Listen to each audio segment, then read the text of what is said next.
If you're in your late 30s or early 40s, and every time you hear the word perimenopause, you say, I'm not there yet. I want to talk to you because I'm noticing this pattern in real conversations.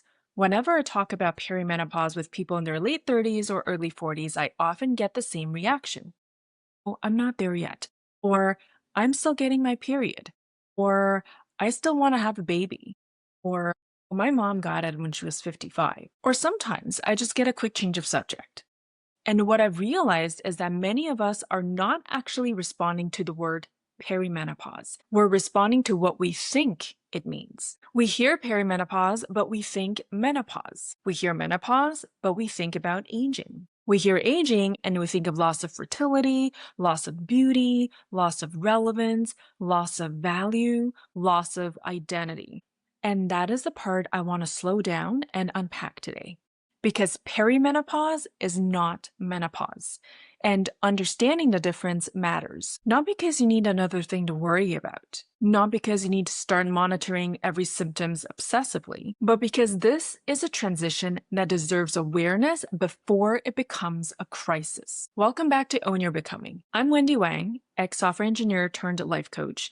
I left tech because in midlife, I found a deeper calling to change the narrative around menopause and help women in their late 30s and 40s walk into the season with more agency, self-trust, and tools that actually support them. And today's episode is about one sentence I keep hearing. I'm not there yet. Because behind that sentence, there's usually a misunderstanding. And underneath the misunderstanding, there is often fear. Fear of aging, fear of being seen differently, fear of losing fertility, fear of losing sex appeal, fear of becoming irrelevant, fear of becoming the version of womanhood we were taught not to want.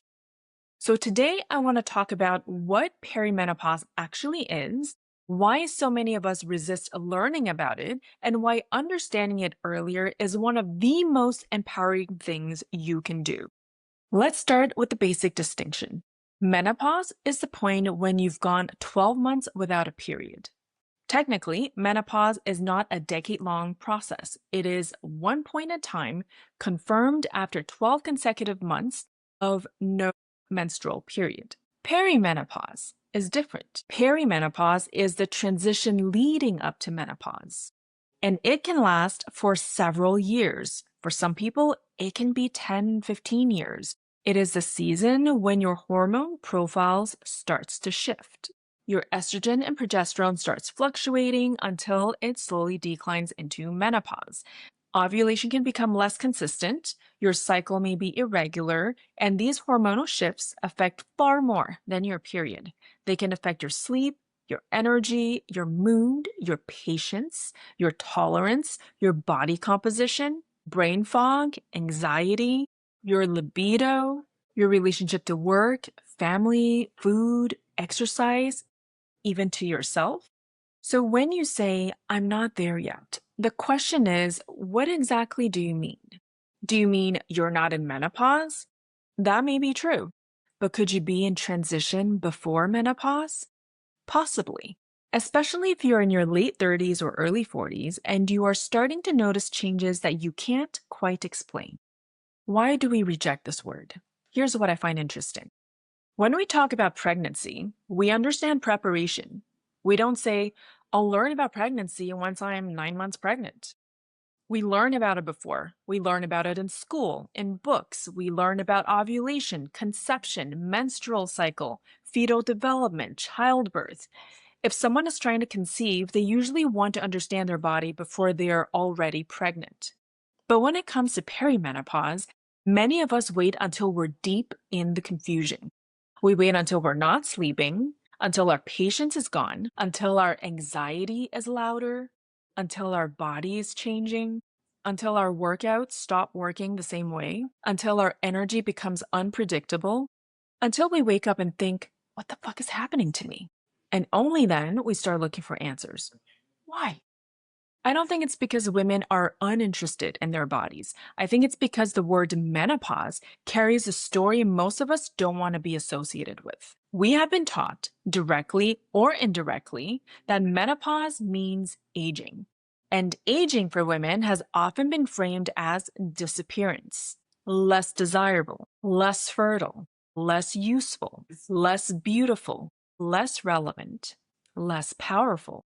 So when someone says perimenopause, your nervous system may not register biological transition.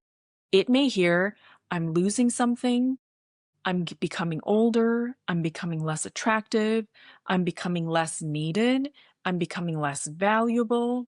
And if that is what the word carries for you, of course you would say, I'm not there yet.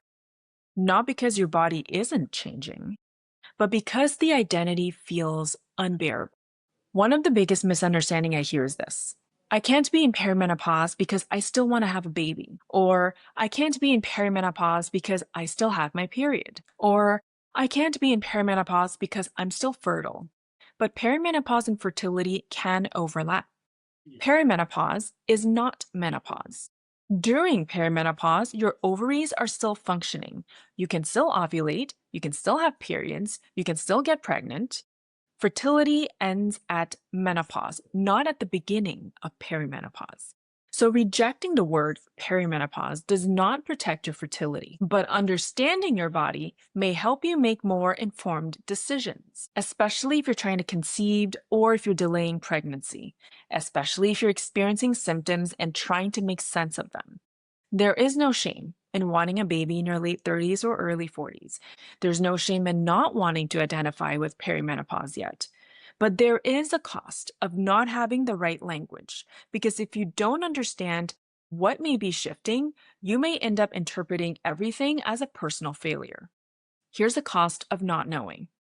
And this is where this conversation becomes important, because when you don't have the framework for what is happening, you blame yourself. You think, why am I so tired? Why can't I handle stress like I used to? Why am I snapping at people? Why can't I sleep through the night? Why is my body changing when I'm eating and moving the same way? What is up with this anxiety? Why do I feel less sharp? Why don't I feel like myself? And because nobody told you this could be part of a hormonal transition, you try to solve it with the same tools you've always used. You push harder, you drink more coffee, you add more workouts, you cut more food, you try to be more disciplined. You tell yourself, stop being lazy. You tell yourself, get your shit together. You keep performing, you keep caregiving, you keep being the reliable one until one day the old operating system does not work anymore. And then you think you're broken. But what if you're not broken? Actually, I want to say that differently because I think that phrase has become overused. What if your system is giving you information? What if your body is asking for a different strategy?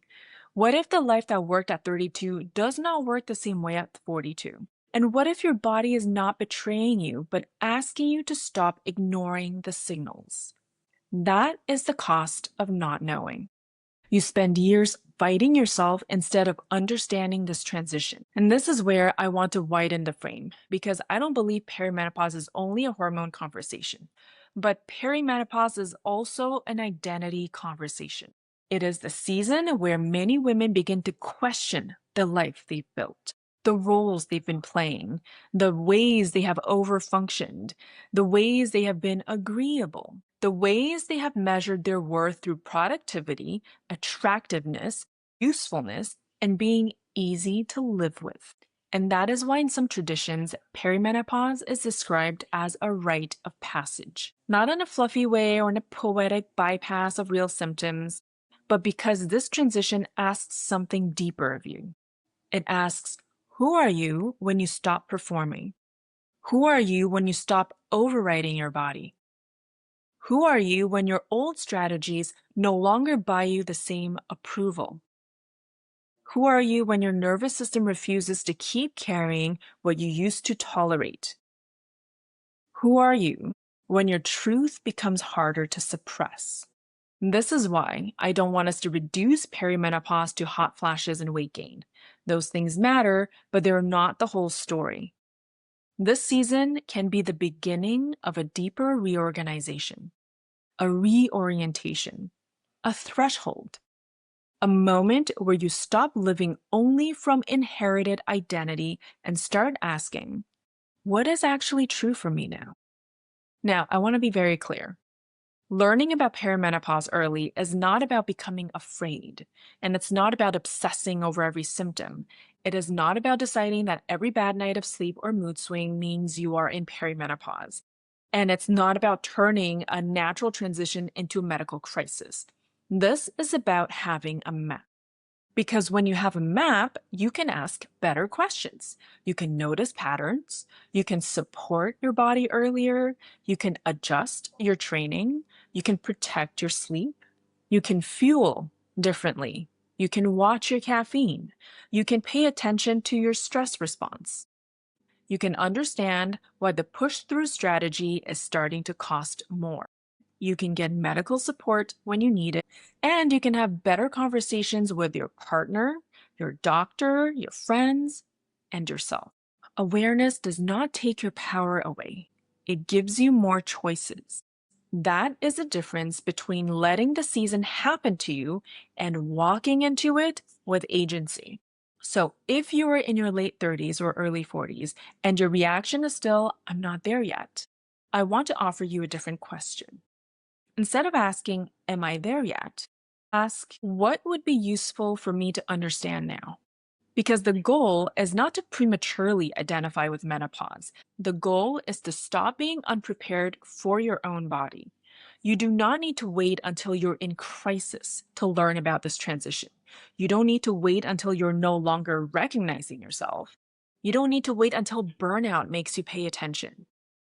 You can start now with curiosity, with discernment, with grounded information, with less shame, and more agency. Perimenopause is not menopause. It is the transition before menopause. It may begin earlier than you were taught. This doesn't make it scary. It makes it worth understanding. So, the next time you hear the word perimenopause and something in you says, I'm not there yet, pause for a moment and ask yourself, what am I reacting to? The biology or the story I've been taught about what the season means? Because those are not the same thing. Your body changing does not mean your value is disappearing. This season is not just something to survive, it is something you can learn to navigate with information, with support, with tools, with agency, and maybe even with a deeper understanding of who you are becoming. I'm Wendy Wang, ex-software engineer turned life coach. I help women in their late 30s and 40s understand perimenopause earlier so they can walk into the season with more self-trust, more clarity, and more agency. Follow for more grounded conversation on perimenopause before it catches you off guard. And if you need more support, you can find me at ownyourbecoming.com/get support. This is an exciting season of becoming. Don't let anyone else make you feel smaller than you really are.